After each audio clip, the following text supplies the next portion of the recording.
comte de Champagne Thibaut IV. Le XIIIe, c'est le siècle par excellence des ordres mendiants qui se développent un peu partout. À l'époque, quasiment toute l'Europe est chrétienne, l'Espagne très longtemps musulmane est en pleine reconquête. C'est ce que l'on appelle la Reconquista.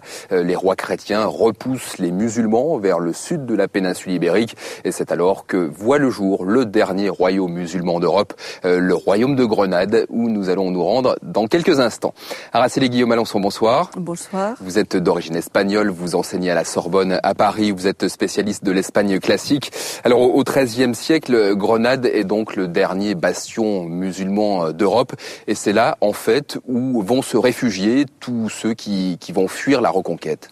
Voilà, surtout tous ceux qui fuient les villes conquises, Grenade, en particulier Séville et Cordoue, et d'autres villes andalouses. Et ce sont des talents, des gens, souvent des talents, des musiciens ou des poètes. Ils vont effectivement aller dans ce royaume de Grenade qui va durer un siècle et demi et qui va, au cours d'un siècle et demi, devenir une sorte de îlot musulman dans cette Espagne chrétienne. Et ce foisonnement de talent, de savoir-faire, de créateurs va donner des résultats extraordinaires à l'image de l'Alhambra, qui est un palais magnifique que vous allez découvrir dans quelques instants et qui reste aujourd'hui le plus bel exemple de l'architecture musulmane civile de ce côté-là de la Méditerranée. Oui, absolument. L'Alhambra est vraiment juchée en haut d'un plateau, un plateau de terre rouge, et c'est un ensemble des palais tel qu'on le faisait dans le monde arabe. C'est pas un palais, c'est un ensemble de palais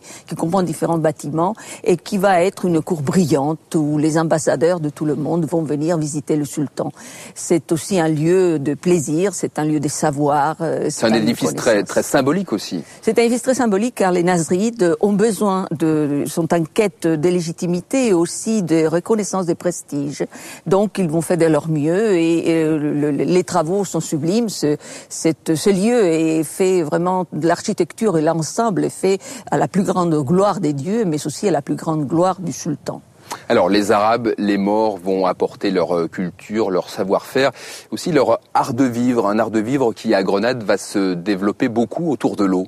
Oui, cet art de vivre était déjà présent dans toute l'Andalousie arabe, mais disons que là, particulièrement à Grenade, on le ressent. C'est le lieu où l'eau est maîtrisée, une technique parfaite, qui fait qu'elle est mise au service de la beauté, des sens, et qui crée dans ce palais, avec les jardins, une sorte de printemps éternel.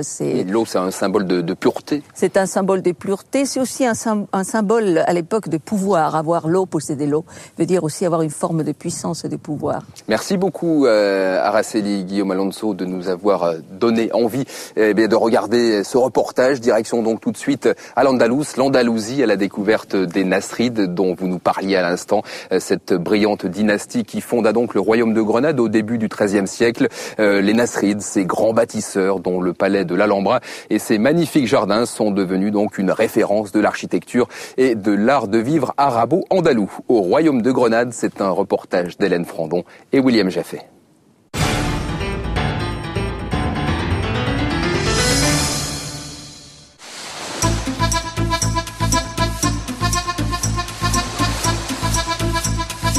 Une mer transparente et des kilomètres de sable fin. Voici la Costa del Sol, réservée aux seuls amoureux de la nature et du calme. Un décor sauvage, désertique, classé parc naturel protégé. Nous sommes au sud de l'Andalousie. Une région qui porte encore son nom d'origine arabe, Al-Andalus, région conquise et occupée par les Maures durant 800 ans jusqu'à la fin du XVe siècle. Et c'est ici, à Grenade, qu'ont régné les derniers sultans d'Andalousie, les Nasrides. Grenade, dominée par l'Alhambra, cette puissante forteresse qui dissimule de somptueux palais. Un patrimoine médiéval unique au monde. Ce jour-là, au petit matin, les portes de l'Alhambra ne sont pas encore ouvertes au public.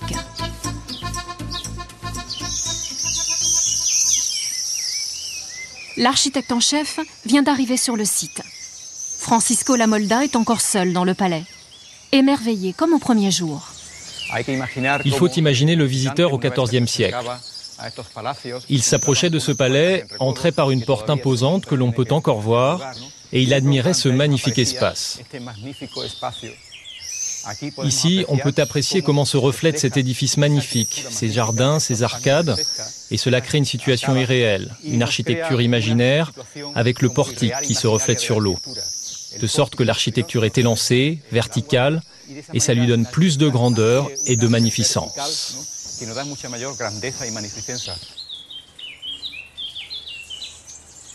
Nous sommes au cœur du palais officiel, réservé jadis aux visiteurs les plus prestigieux.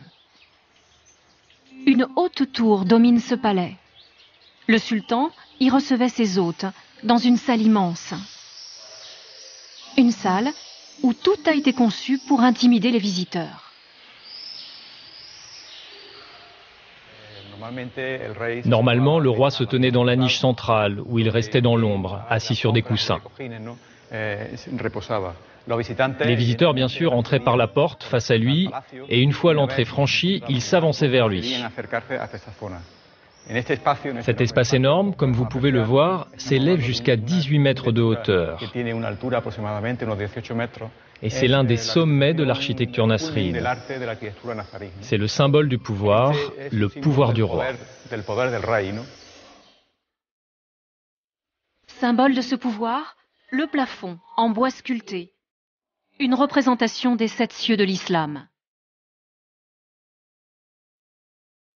Les murs de la salle du trône, eux, sont parés de mosaïques de céramique, assemblées pièce par pièce. Un fascinant jeu de motifs géométriques entrelacés.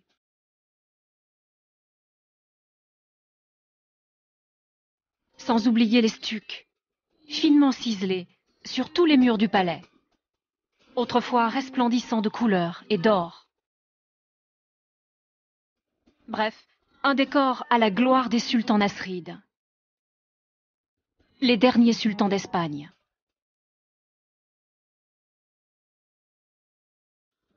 Mais ces sultans étaient puissants en Espagne? Ils détenaient un grand pouvoir? Il faut comprendre qu'à cette époque, les rois nasrides étaient les vassaux des rois chrétiens.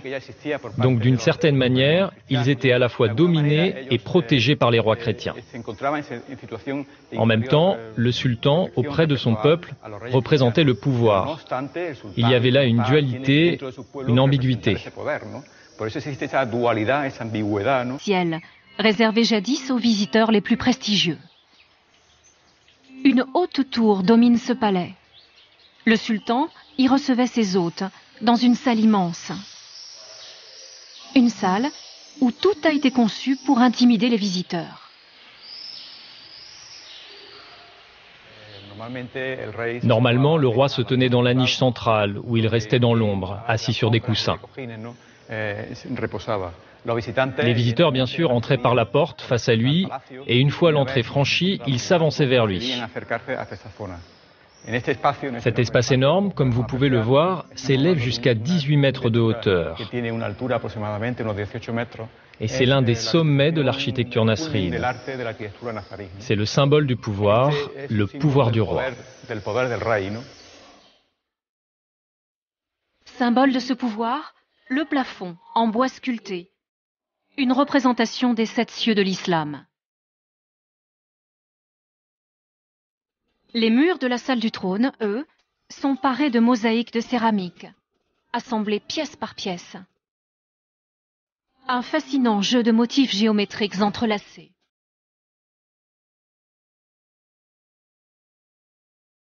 Sans oublier les stucs, finement ciselés sur tous les murs du palais, autrefois resplendissants de couleurs et d'or. Bref, un décor à la gloire des sultans nasrides. Les derniers sultans d'Espagne.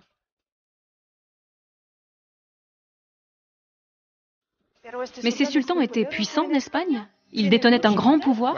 Il faut comprendre qu'à cette époque, les rois nasrides étaient les vassaux des rois chrétiens.